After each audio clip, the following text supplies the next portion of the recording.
So today we'll be talking about translation. The first thing we want to start off with is ribosomes and tRNA structures. So with ribosomes, we know from previous units that there are 70 S ribosomes for prokaryotes and 80 S ribosomes for eukaryotes.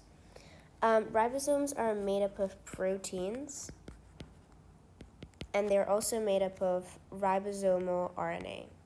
So the proteins are needed for stability, and the ribosomal RNA is needed for catalytic activity.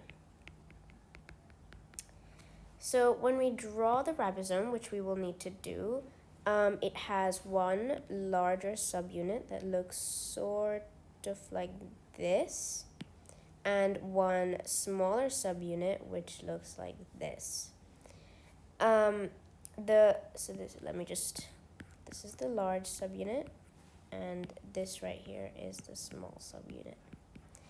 The small subunit has an mRNA binding site, and the large subunit has 3 tRNA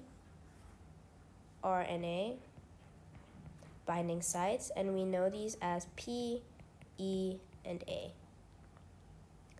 Two things that we need to know are where ribosomes can be found.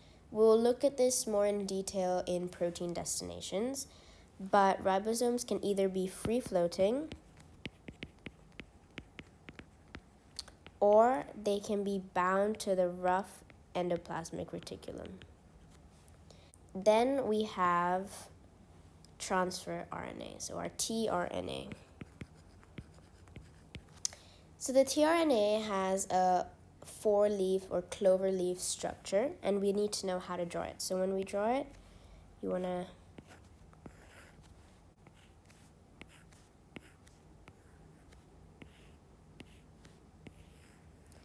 draw something like this. So over here we have a codon, and we call this the acceptor stem.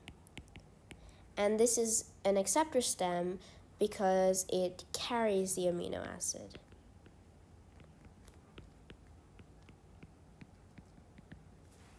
This right here is the T-arm, and the T-arm associates with the ribosome on those 3 sites, the P, E, and A sites. The D-arm over here associates with the tRNA activating enzyme. This is responsible for adding the amino acid to the acceptor stem and charging the tRNA. Finally, we have over here the anticodon.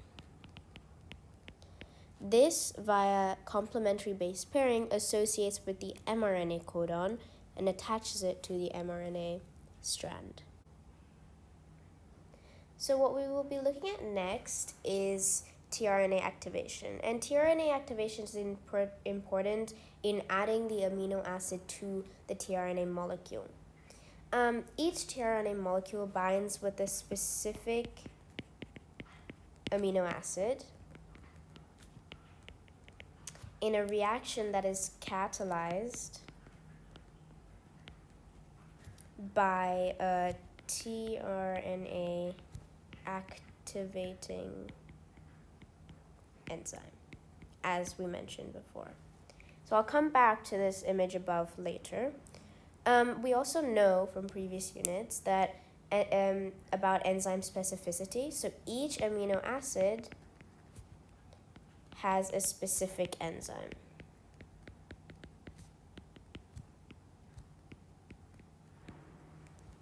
Okay, so how the process of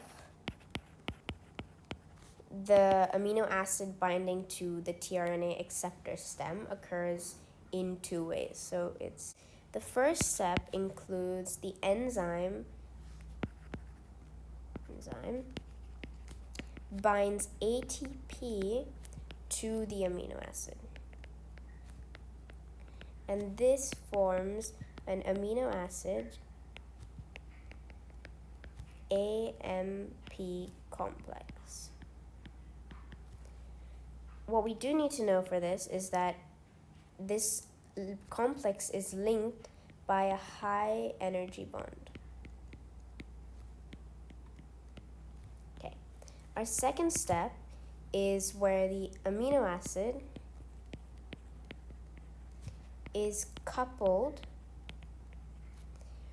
with a TRNA molecule and the AMP is released.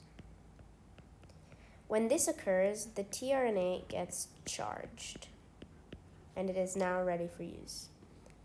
Okay, so in all of this, the function of ATP is incredibly important. So ATP is used to create that high energy bond,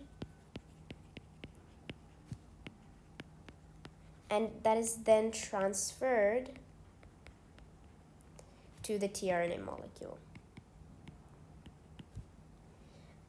This stored energy will then provide the majority of the energy required for the peptide bond formation during translation. So coming back up to this diagram, this diagram is from BioNinja, so we can see the whole process. So we have here the TRNA activating enzyme. This is the ATP, and this is the amino acid. They join with high specificity to the enzyme, and this forms the amino acid AMP complex. Then the tRNA molecule is attached as well to the amino acid, and the AMP is released right here. Once that occurs, the tRNA is bound to the amino acid and it is now charged. It is released from the enzyme and is ready for use. Moving on to translation, this will be the HL part.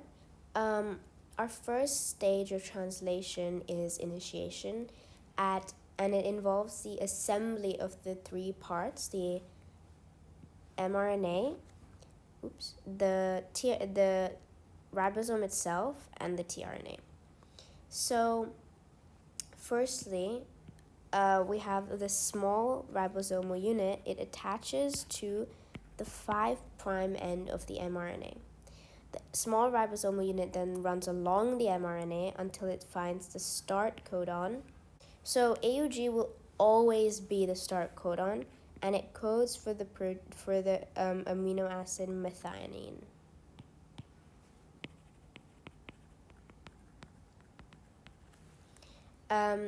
Once that happens, the next appropriate tRNA molecule binds to the codon via its anticodon through complementary base pairing.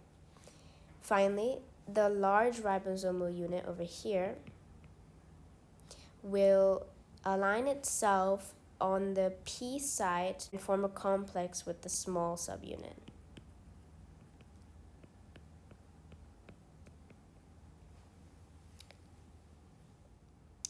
So now we have the second and third stages, elongation and translocation.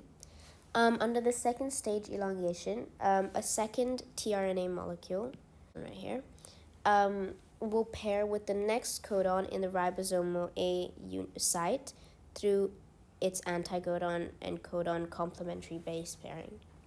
The amino acid in the P site is then covalently attached to the amino acid in the A site through a peptide bond via a condensation reaction. Once that occurs, right here, we see that the tRNA molecule in the P site is now dealkylated or deacylated, as it no longer has an amino acid attached to it. Therefore, the tRNA is able to exit via the E site through translocation. So here we see the tRNA molecule that was in the P site exiting the ribosomal subunits. Once that occurs, the ribosome is able to move from a 5' to 3' direction down one codon position. This allows for this the tRNA molecule that was in the A site to move into the P site, and a new tRNA to attach into the A site. This process is repeated until our next termination stage. Moving on to the final stage of translation, it's termination stage. This involves the disassembly of all the components of this process and the release of the polypeptide chain. So firstly, once elongation and translocation continue in a repeated cycle, the ribosome will reach a stop codon. Unlike the start codon, the stop codon is not always the same. The stop codon will also not recruit a tRNA molecule. It instead recruits a release factor. And this release factor signals for translation to stop. When this occurs, the polypeptide chain, as we can see here, is released and becomes a free polypeptide chain, as well as the tRNA molecule that's now deacylated will also exit through the E site. Once that occurs, all the components will detach. So the ribosome is able to detach into its large subunit and into its small subunit. The release factor will also detach, and the mRNA template will detach as well. Once this occurs, this translation process has ended. That's it for today. Thank you.